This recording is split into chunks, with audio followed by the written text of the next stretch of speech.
California legislative explainer is on the possible bill actions by California's governor. When a bill is passed by the legislature and sent to the governor, pursuant to Article 4 of the California Constitution in Section 10, there are three actions that can occur. One is for the governor to sign the bill and it becomes a statute, so it turns into law. Second, to veto the bill, or third, to allow the bill to become law without the governor's signature, sometimes referred to as a pocket signature. So let's examine all three. First is the signature by the governor. Section 10A of Article 4 provides in part, each bill passed by the legislature shall be presented to the governor. It becomes a statute if it is signed by the governor. So in general, the governor has 12 days in which to act on a bill sent to the governor's desk. That 12-day period begins once the bill has been presented to the governor. Note, it is not the day that the bill passed the Senate and Assembly. The 12-day signing period is applicable to all bills that are presented to the governor 12 or more days prior to the date that the legislature adjourns for a joint recess in the first year of the 2-year session, or on or after August 20th, generally, of the second year of the session. The applicable calendar date in the first year is based on the date that both houses of the legislature consent to adjourn for the interim recess, and it is subject to change. This date is set forth in the joint rules of the Assembly and Senate. Section 10B2 provides any bill passed by the legislature before September 1 of the second calendar year of the biennium of the legislative session and in the possession of the governor on or after September 1 that is not returned on or before September 30th of that year becomes a statute. The recess date, which is generally August 31st in the second year of the 2-year session, is fixed by the Constitution, and bills that are passed before September 1 in that second year of session and which are in the governor's possession on or after September 1 have to be signed or vetoed by September 30th. Otherwise, they become a statute without the governor's signature. Now, when the governor approves a bill, he or she signs it, dates it, and deposits it with the Secretary of State.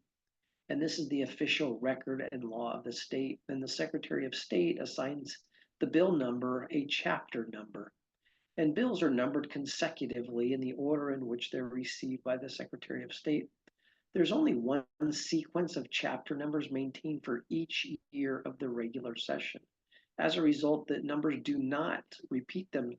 They do repeat themselves. In other words, they don't continue into the second year of that 2-year session. Also note that there's a separate set of chapter numbers for each special session, and there are chapter numbers for both constitutional amendments and two joint resolutions and concurrent resolutions. Two of the three types of resolutions also receive chapter numbers from the Secretary of State.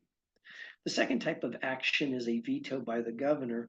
Here, Article 4, Section 10A provides in part, the governor may veto it by returning it with any objections to the House of Origin, which shall enter the objections in the journal and proceed to reconsider it.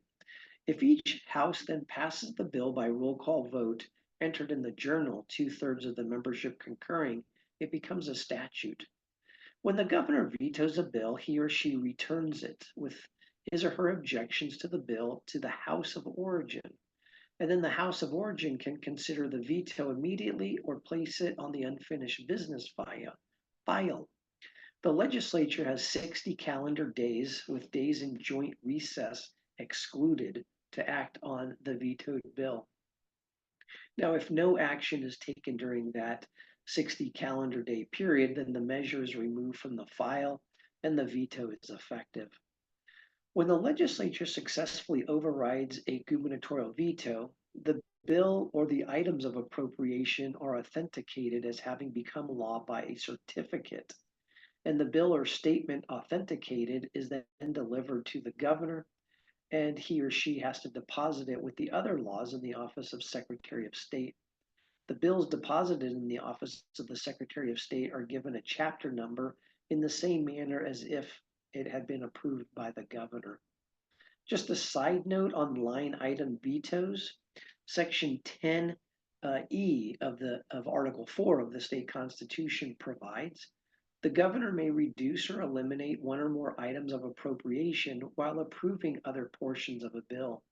The governor shall append to the bill a statement of the items reduced or eliminated with the reasons for that action. The governor shall transmit to the House originating the bill a copy of the statement and reasons. Then items reduced or eliminated shall be separately reconsidered and may be passed over the governor's veto in the same manner as bills. If a bill presented to the governor contains one or more items of appropriation, the governor can eliminate or reduce any or all of them while approving other portions of the bill. When the governor uses this item veto, the governor appends to the bill at the time of signing it a statement of the items to which he or she objects and the reasons therefore, similar like a regular bill veto message. And a copy of this message or statement is then transmitted to the House in which that appropriation bill originated. The items then may be separately reconsidered and the veto sustained or overridden in the same manner as bills that have been vetoed by the governor. The last option before our governor is to allow it to become law without the governor's signature. Here, Article 4, Section 10B1 provides any bill other than a bill which would establish or change boundaries of any legislative, congressional, or other election district passed by the legislature on or before the date the legislature adjourns for a joint recess to reconvene in the second calendar year of that biennium session and in the possession of the governor after that date that is not returned within 30 days becomes a statute. In addition, Section 10B3 provides any other bill presented to the governor that is not returned within 12 days becomes a statute. So here in California, the governor has a pocket signature.